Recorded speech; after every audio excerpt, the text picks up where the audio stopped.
Good morning, Turks and Caicos. Welcome to First Edition. Morning, Chicago. What's going on? Good morning, CF. How are you? I'm pretty good. For the first time, we've got this guest in studio with us. Listeners, viewers, he is none other than the president of the Turks and Caicos Real Estate Association, Mr. Charles Chuck Misick. Hey, welcome. Thank you for joining us on First Edition. Thank you for having me. We've been waiting on you. Well, we know he's a very, very busy man, so we appreciate you making time to see us this morning. How have you been? I've been good. I can't complain. Yeah, how's business? Business has been very good. The Real Estate Association as a whole has seen, a boom in sales, and so I don't think it would be fair for anybody in this industry to complain. Oh, good. Now, I guess you're going to educate both Shivago and I and our listeners and viewers as well. Tell us a bit about the Real Estate Association. Is it a reserved category for Turks and Caicos Islanders only? Let's start there. Well, I guess that falls into the Turks and Caicos real estate ordinance. So I will let that speak for itself. Okay, Turks and Caicos Real Estate Association came about, as a group of brokers who formed the association in order to help standardize business practices in the industry. There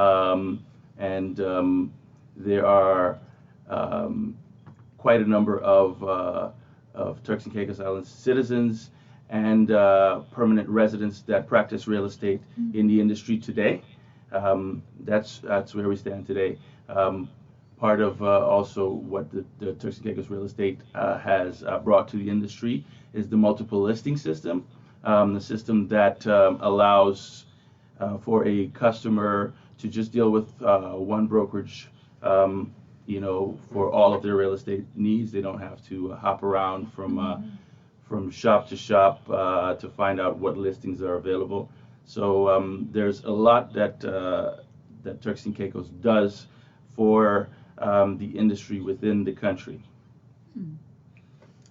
So the ordinance doesn't speak to any kind of restrictions in terms of non-Turks and Caicos Islanders being allowed to be real estate agents or to ultimately benefit, because obviously it's commission-based, but to benefit from the sale of land in Turks and Caicos. I mean, if that's the case, what is your opinion on it? I'm curious. You being a Turks and Caicos Islander and now the president of the Real Estate Association. Okay. So my understanding is the ordinance has been on the books since 2004. In respect to enforcement or policing of the ordinance, I am not. It's my understanding that it was. Hadn't been enforced, and this government has decided that that is necessary. So I, as a private organization, I cannot speak to the government's decisions. I think that as the Turks and Caicos Islanders, we must respect the law that is on the books. Right? And so that is entirely the prerogative of a government to enforce those laws. Whether we agree or disagree with those laws is not something that a private organization should how should I say it? Engage in. I think once laws. Thank you for that. I think once laws are in place, it's the role of every citizen, every organization to follow the letter of the law. If there's something that we agree or disagree with, we can always lobby for certain aspects of the law to be amended. So at this point in time, my view is that the law on the books should be enforced, and that's what they appear to be doing. Listeners, viewers, if you're just joining us, we're talking to a younger Charles Misick. He is the president of the Turks and Caicos Real Estate Association. Now, we know that we went through maybe perhaps in excess of 2 years during the COVID pandemic. What sort of decline did real estate see in Turks and Caicos? Well, obviously, COVID affected all of us, negatively in terms of the complete shutdown of the country. No business, was being conducted during that period of time, and so we were all suffering under the circumstances. However, our market rebounded astoundingly well after the country was reopened and visitors were allowed to return to our shores. We saw a marked increase in interest in real estate, and also the year following, one of our best years ever in real estate. I think that's because we are viewed as a safe destination. I think there was a renewed interest in traveling. Everyone had been pent up, cooped up for quite some time, and everyone, kind of wanted to get back out there and see the world, and this was obviously a very desirable location for a lot of visitors. So walk us through the real estate process. So from the second an individual has interest in a piece of property or a home or land, what is the next step? Well, if someone is interested in property or a home or land, obviously they would contact a real estate agent. They may see a listing in the Turks and Caicos Real Estate magazine. That is the first point of contact for a lot of folks. It's available for free at the supermarkets and other venues. So, if they pick one of those up and they're thumbing through it and they see property of interest, they would call the agent and inquire about it. In this digital age, a lot of people are on social media and they discover about real estate in the Turks and Caicos through social media or by Googling it. A lot of visitors, I think we have a high percentage of people that return.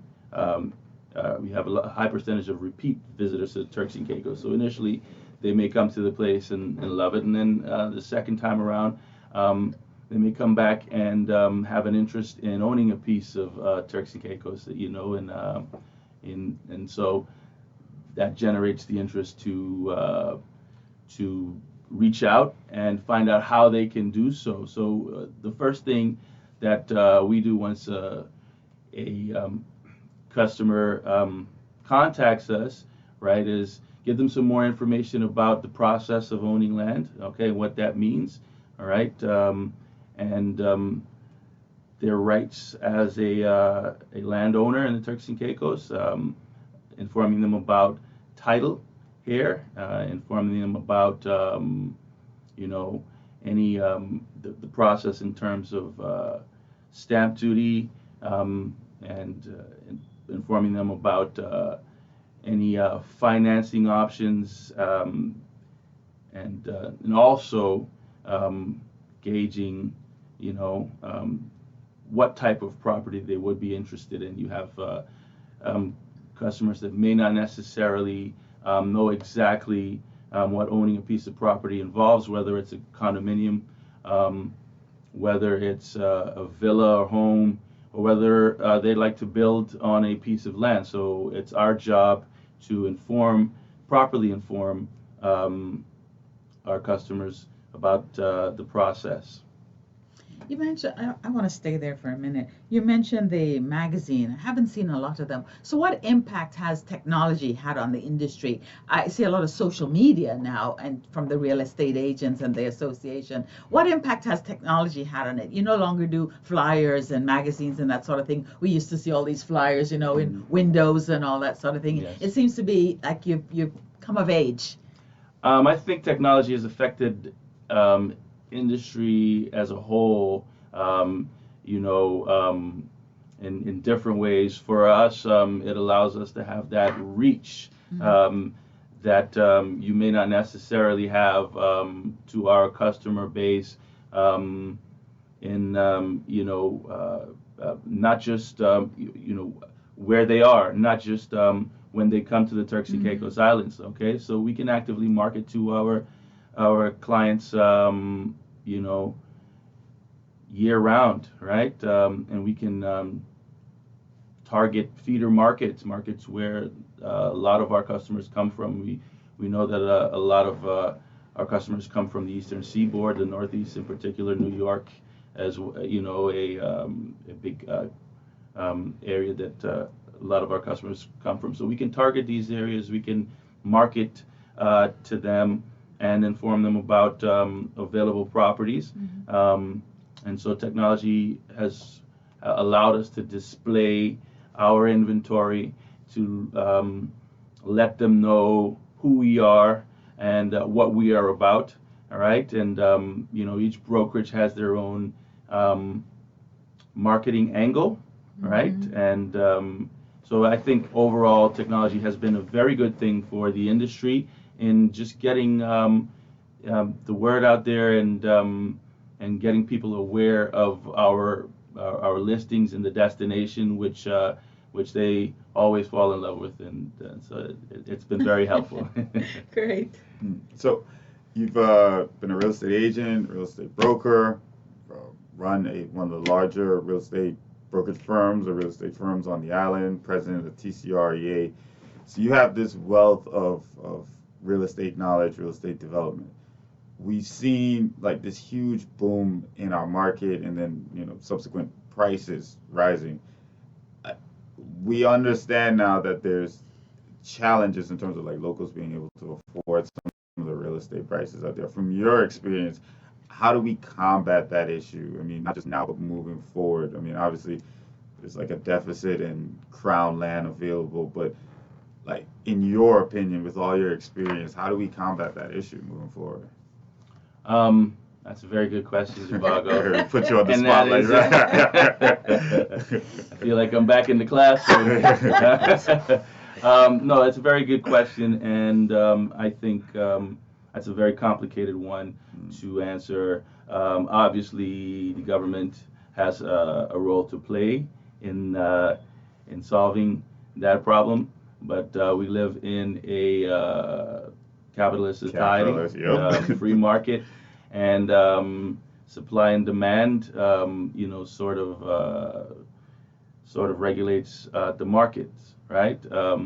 So obviously, we have far greater demand than supply, and it has affected us locals in terms of the increase in the cost of purchasing property here in the islands.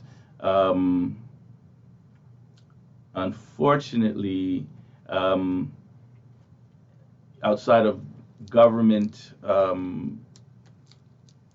sort of regulations, I'm not sure what can be done to prevent Turks and Caicos Islanders from being priced out of this market. I do think some initiatives should be put in place that would enable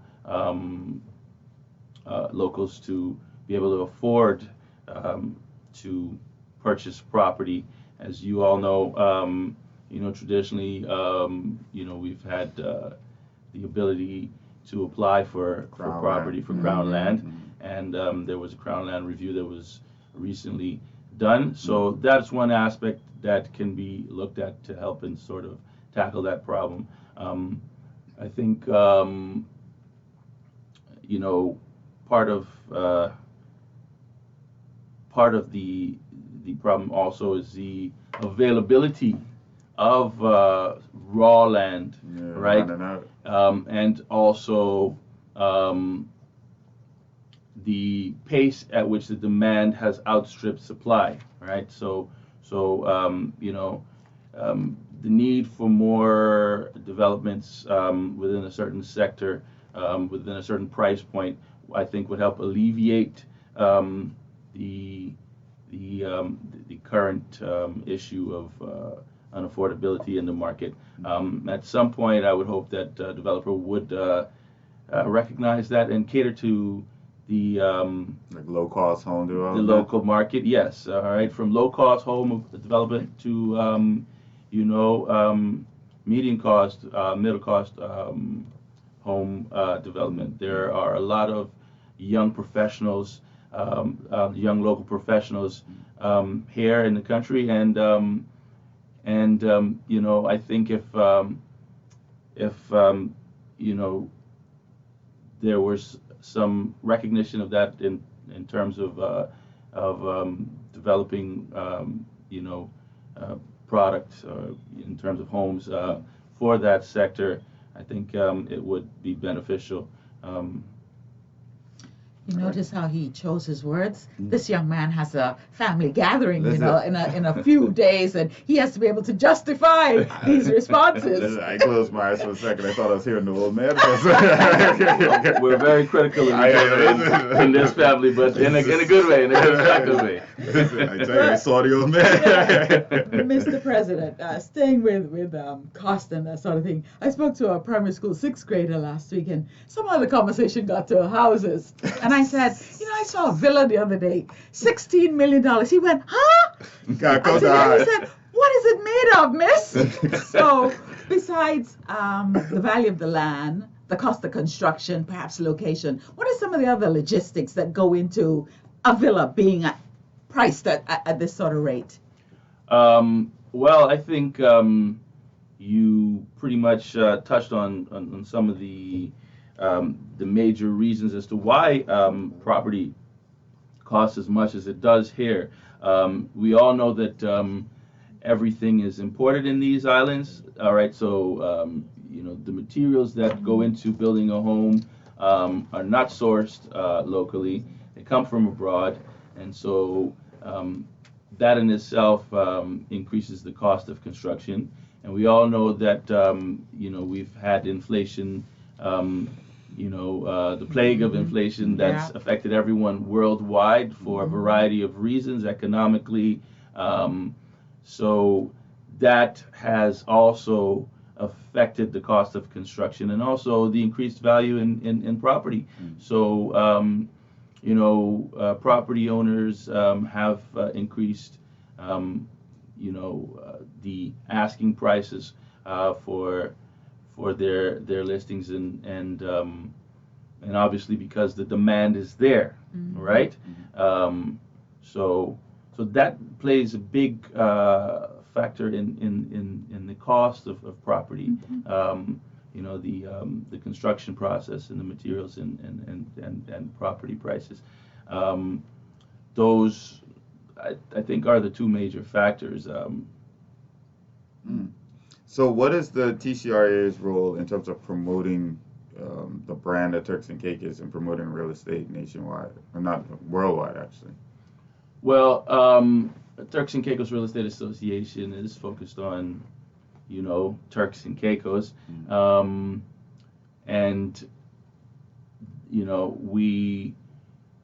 we try to be ambassadors for the industry, okay?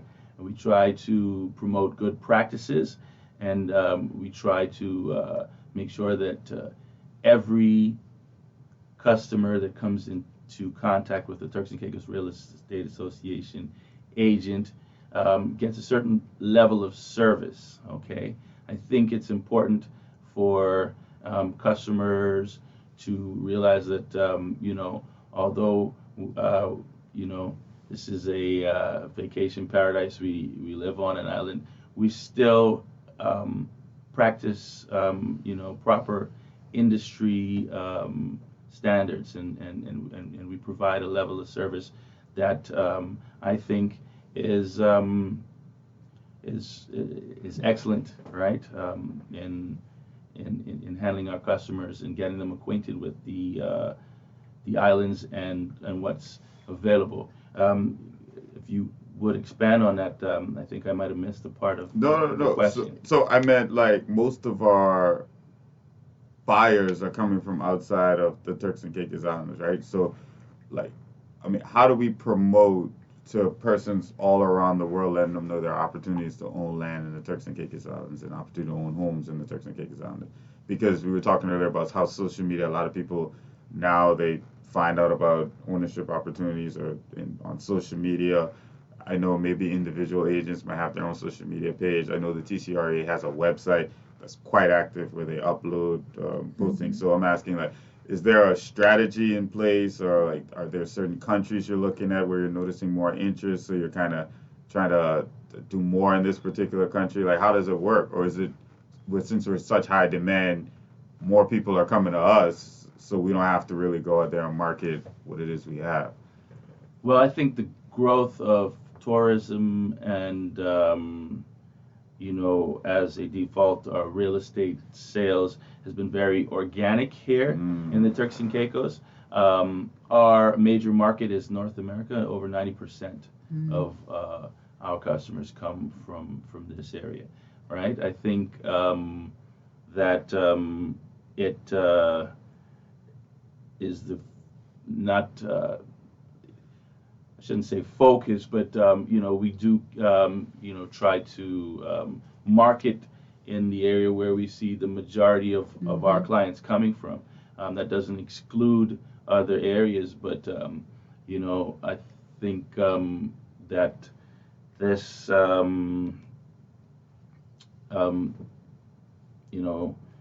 predicates how we approach our marketing. As you mentioned, we do have a website, all right, TCREA.com, where anyone can go and look at listings, and all of our brokers have listings on this website, and once they've had a look at the listings, they can contact somebody and get more information on the properties.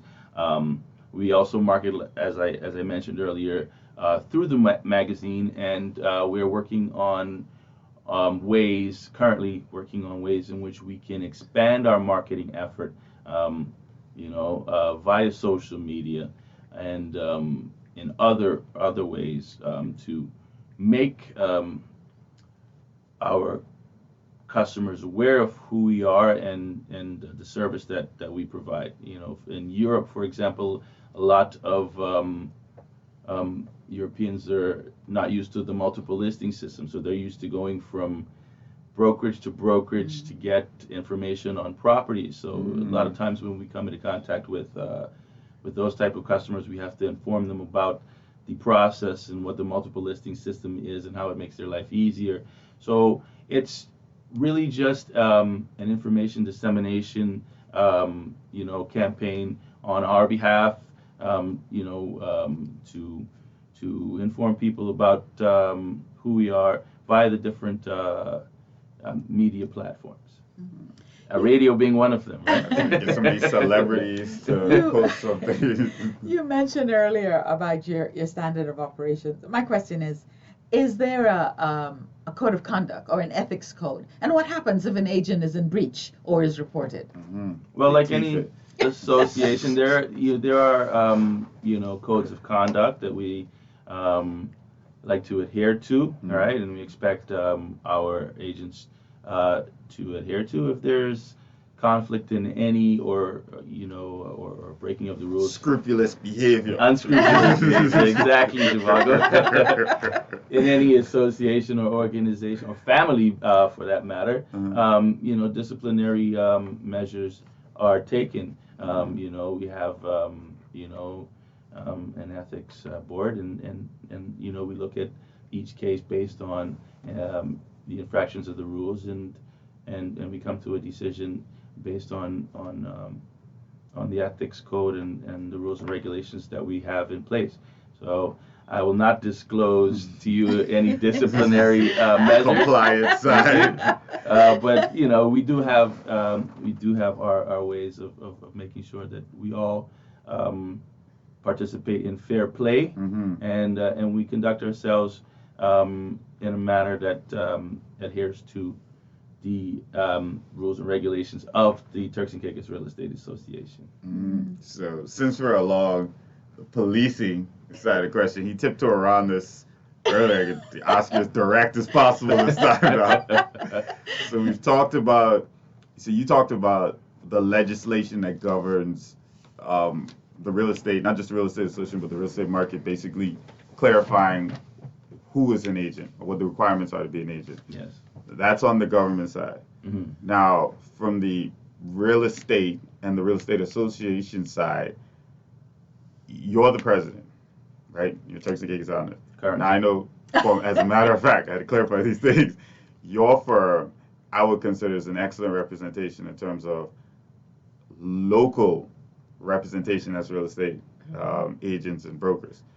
We've seen, we won't go into detail, we're not marketing Angular Focus right now, but do check out Angular Focus in Grace Bay. You'll have to have me back on the radio.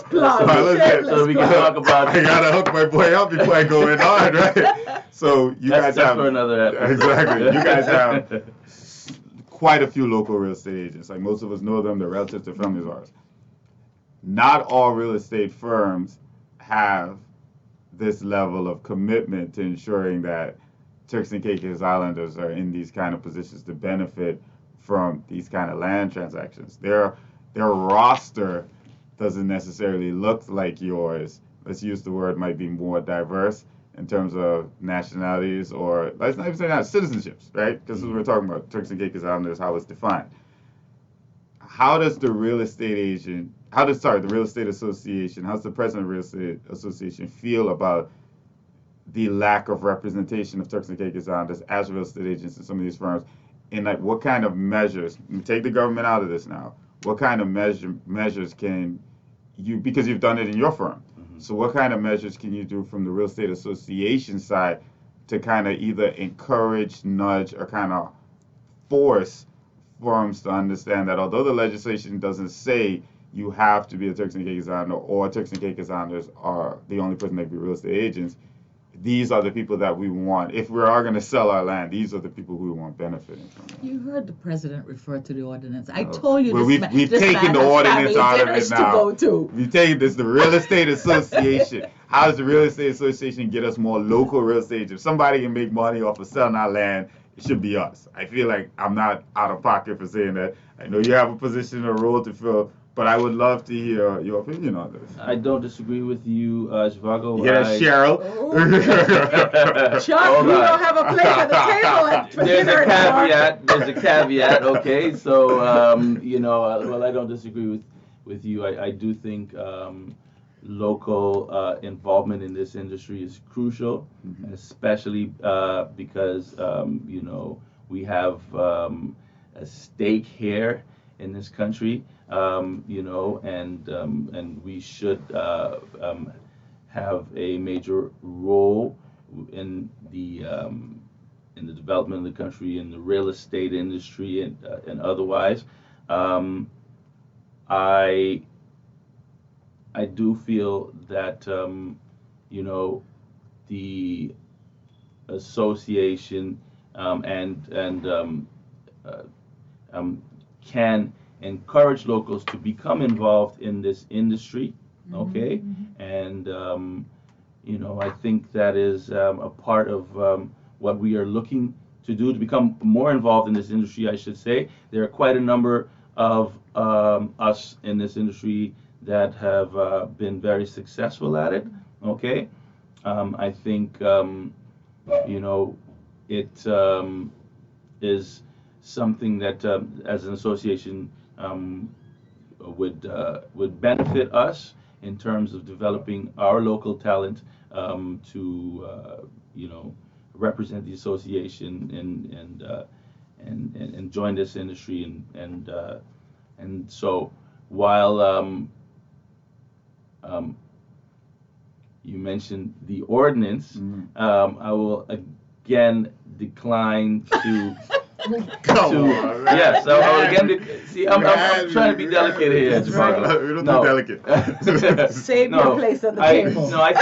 I think as a private organization, it is not our place to question, the law that's on the book. If there's any grievance or any issue with laws that are on the book, I think the process is, all right, to approach the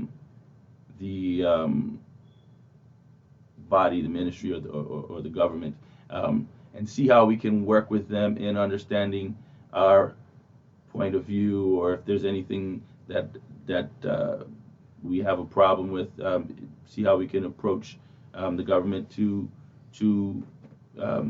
address those concerns. Okay, I'm not saying that I have a problem. I'm not saying that I have a problem with the ordinance as I stated before. It's been on the book since 2004. That's almost 19 years now. Yeah. 19 Sounds years. old to me. Yeah. Yes. Okay. So every thing needs review from time to time and adjusting so that it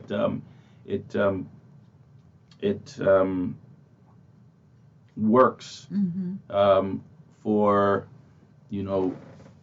our society as it is today. All right. Yeah. And I think we need to take into consideration all the stakeholders here. I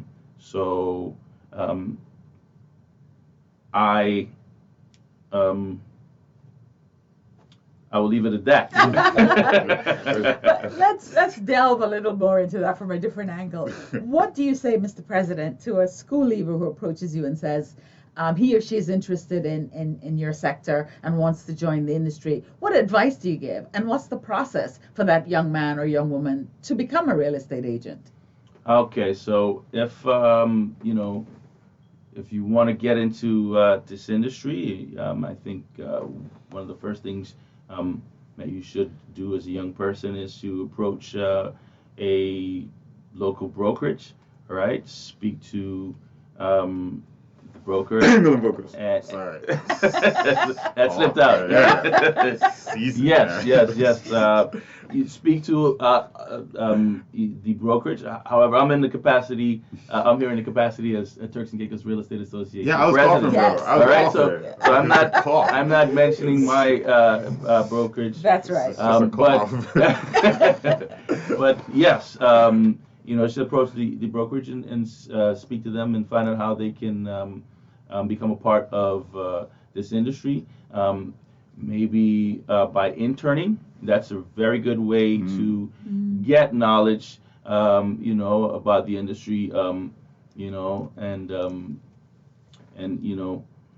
actually seeing if it's a fit for you. Okay, and if you feel that you have the personality and the spirit to be a real estate agent, you can take it from there. I'm sure if after interning and you prove that you're capable of doing this, that any brokerage would be happy to have a motivated and willing a person. But I think that's the best approach for somebody just leaving school, high school. On a tertiary level, if you've had some college experience, that's always a plus. It's not necessarily required, but it's always a plus. I think you have to understand certain aspects of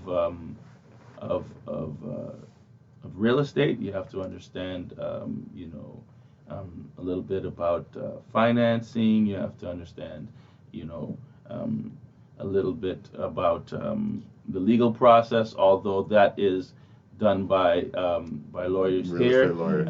It's not like other parts of the world, like the States, where you do actually The legal side of things. Yes. So you guys have a mentorship program at the TCREA as well, right?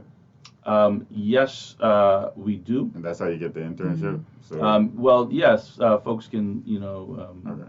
So we're just inquire. plugging it. It's a person And you got to that are be able listening, to sell. I mean, I couldn't sell a cake raffle in school, so I would make a poor salesperson.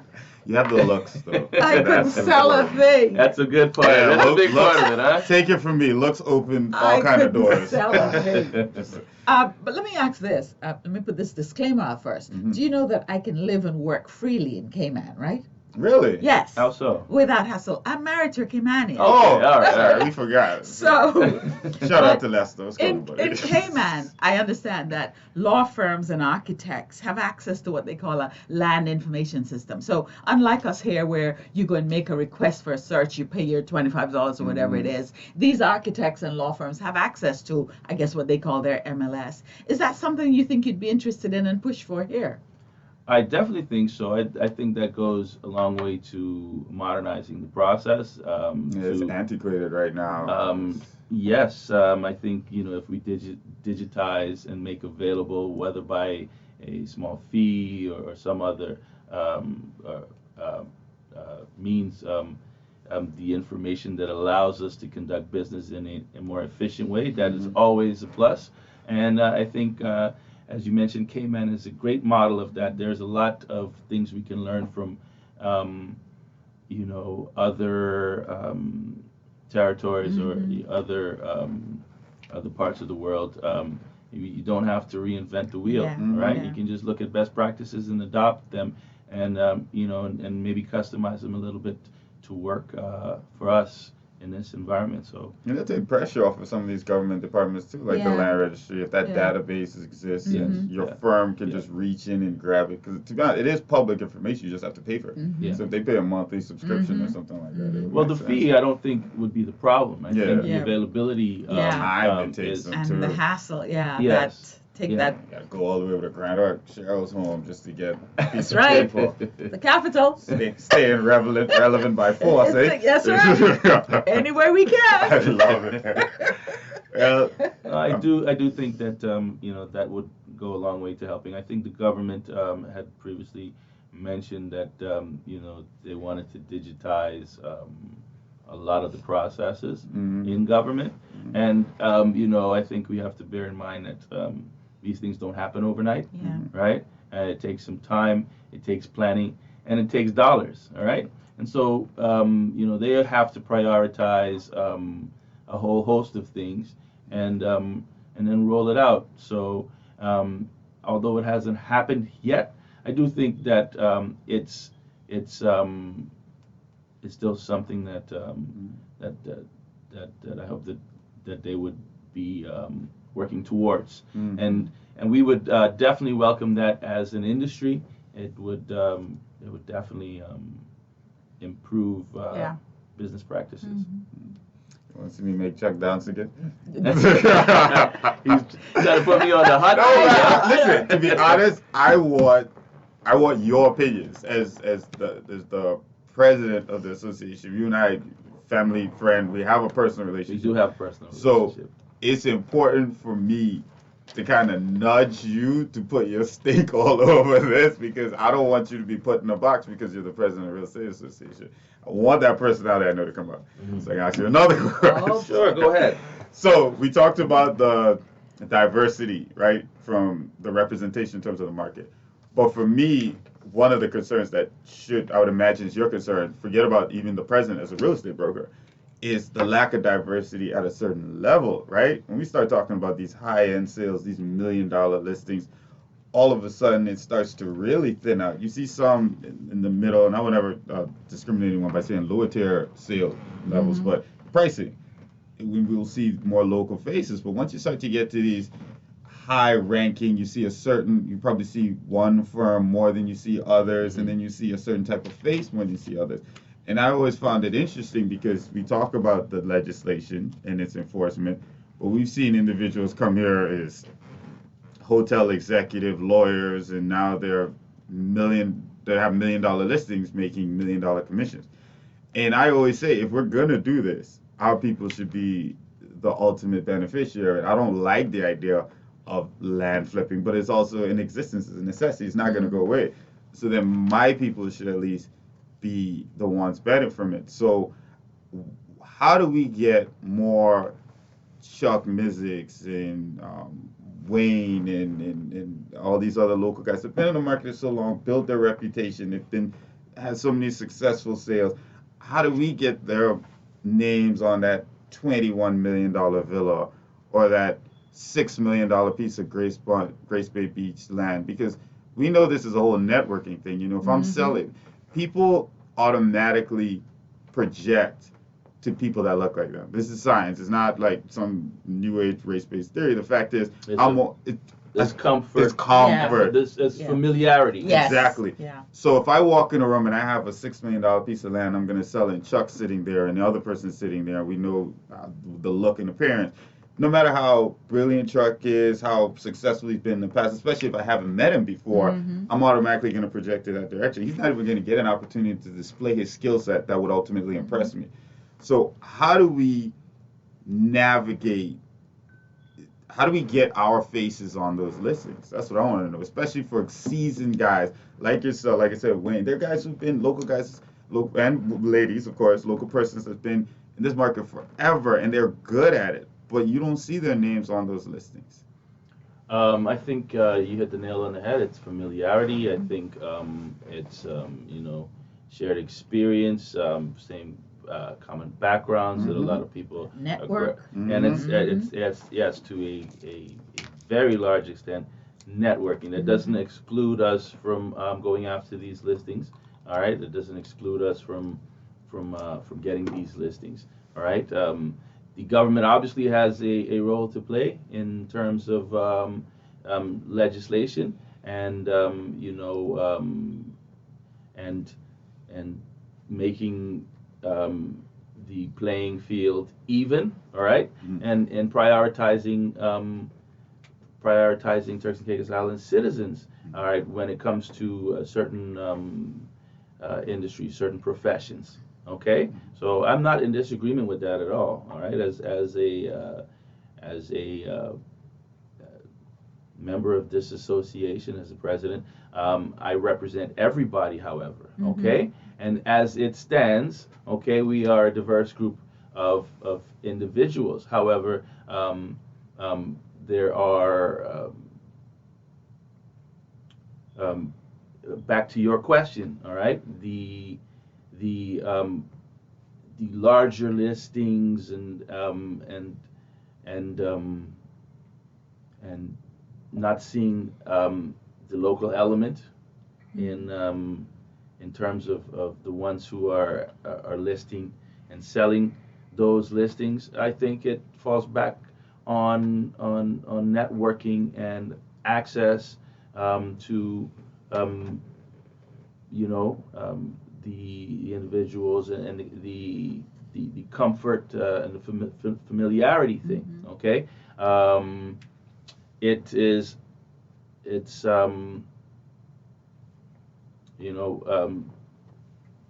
actually having to encounter these individuals. All right, and a lot of it you can sort of go out there and do your farming and your mining. That's those are terms, real estate terms, in terms of going out there, getting the information on who owns what property, right? Contacting them, offering your services. But I think it's an issue that I think government ultimately would be responsible for, in terms of, in my opinion, okay, in terms of leveling the playing field, right? As a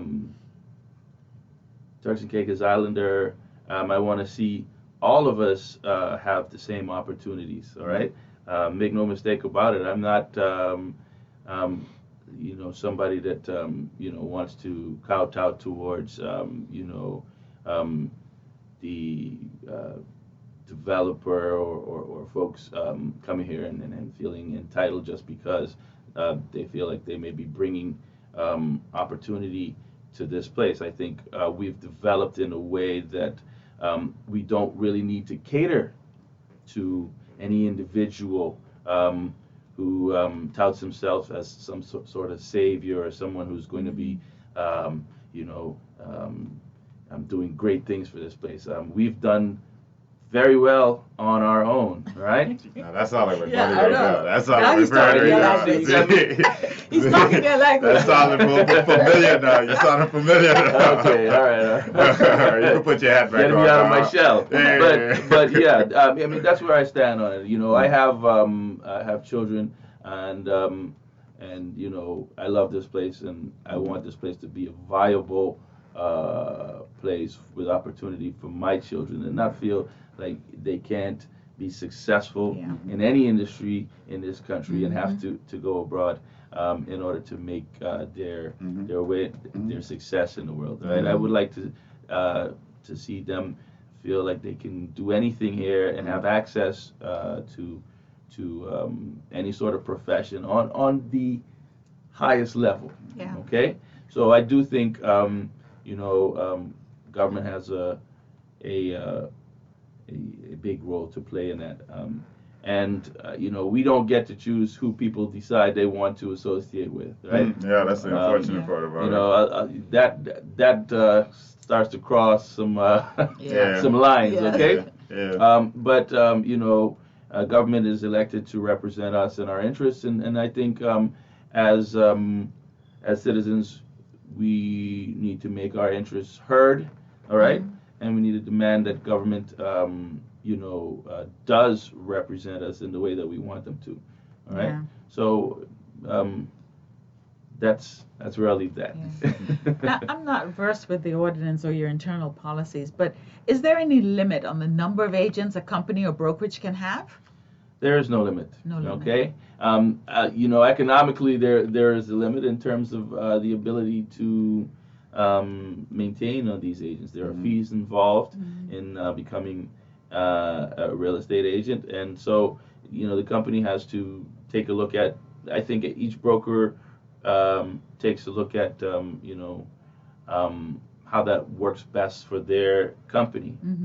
So do you think the market is saturated right now, in terms of how many agents are out there? In a free market,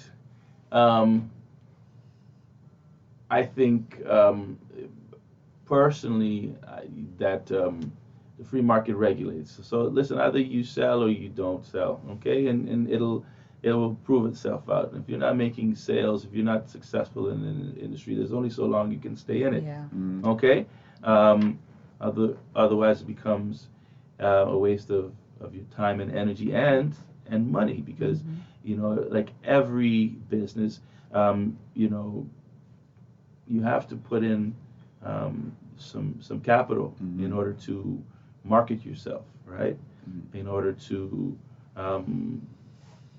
you know, purchase certain things, signage, you know, advertising, etc. So I think you know the market self-regulates in terms of saturation. If you're not good at what you do, you won't be in it for long, Yeah. right? Capitalism. And in sales, you know, there's the 80-20 rule, right? I don't know if you guys have heard of that, but you know, 20% of any sort of sales team are the workhorses. They're the ones that sell, you know, the majority of whatever it is. And I'm talking sales in general, right? And then 80% get by on a few sales, and they may be able to you know, get by on that.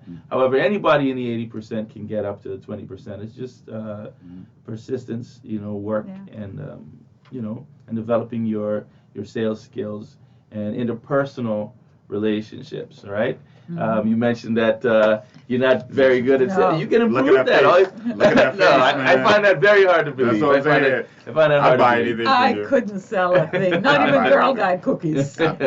I'd buy something. My grandparents would buy all my Girl Guide cookies just so I made a sale. So you're a good salesman. You knew your market. So they felt sorry for me. That's a sales technique. I don't know if you knew.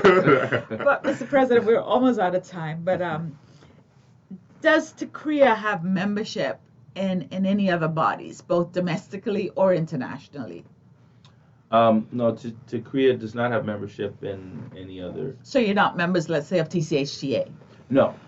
It's a separate entity. While I think that those industries are intertwined, and we have an interest in seeing the TCHTA do well, and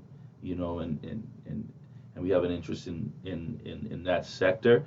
No, we do not have any sort of official affiliation in that regard. Now let's really make him squirm.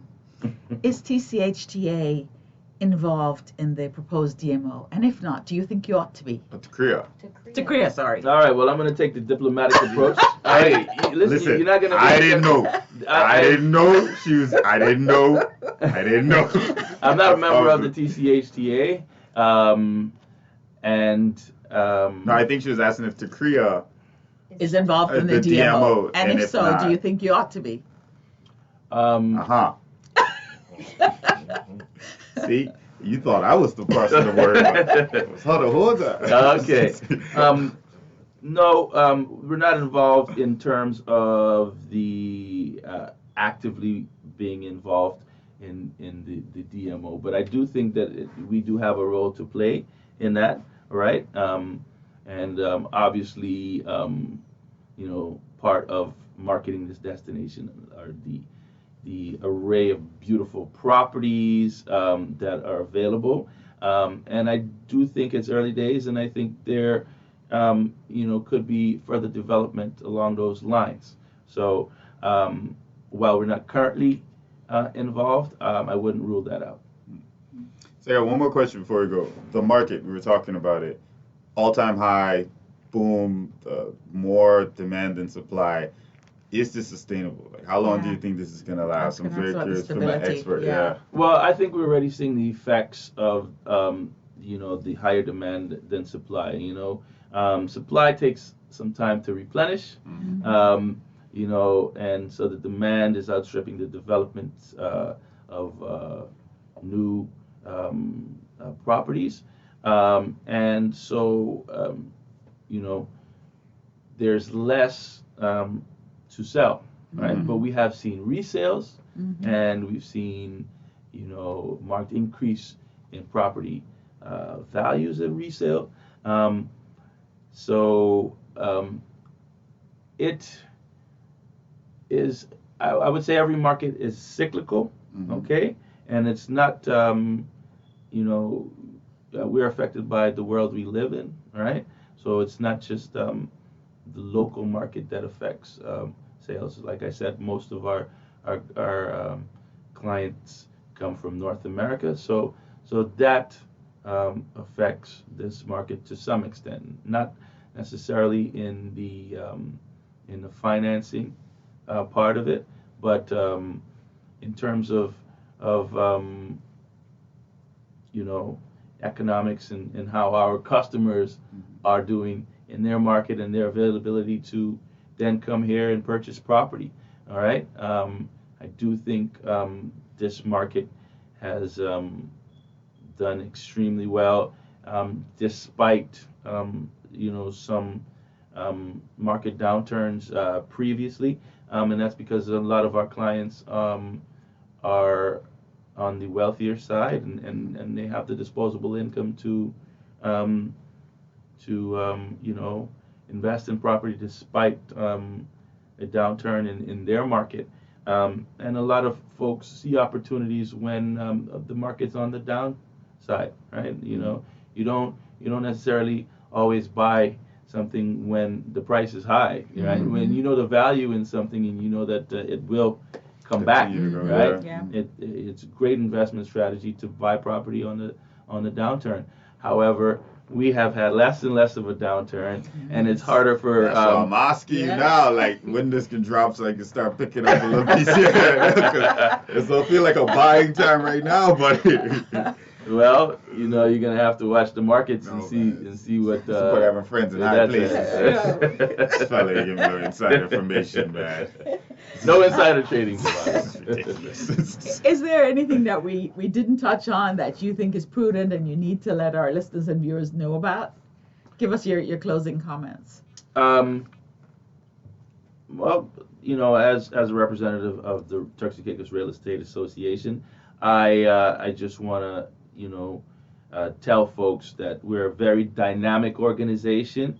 All right, we're very passionate about what we do in representing our customers and in selling property here in the Turks and Caicos Islands. Anybody interested in this industry, we would welcome them with open arms to come and contact TCREA and find out more about what it takes to become involved in this. I'm putting this for young locals. I'm putting this out there that anybody who's interested in this industry, they should really get in touch with us. If you think you're good at sales or you can be, let us know. We would love to have as much local involvement in this industry as possible. The only way I think we can grow is by welcoming those of us that have that interest,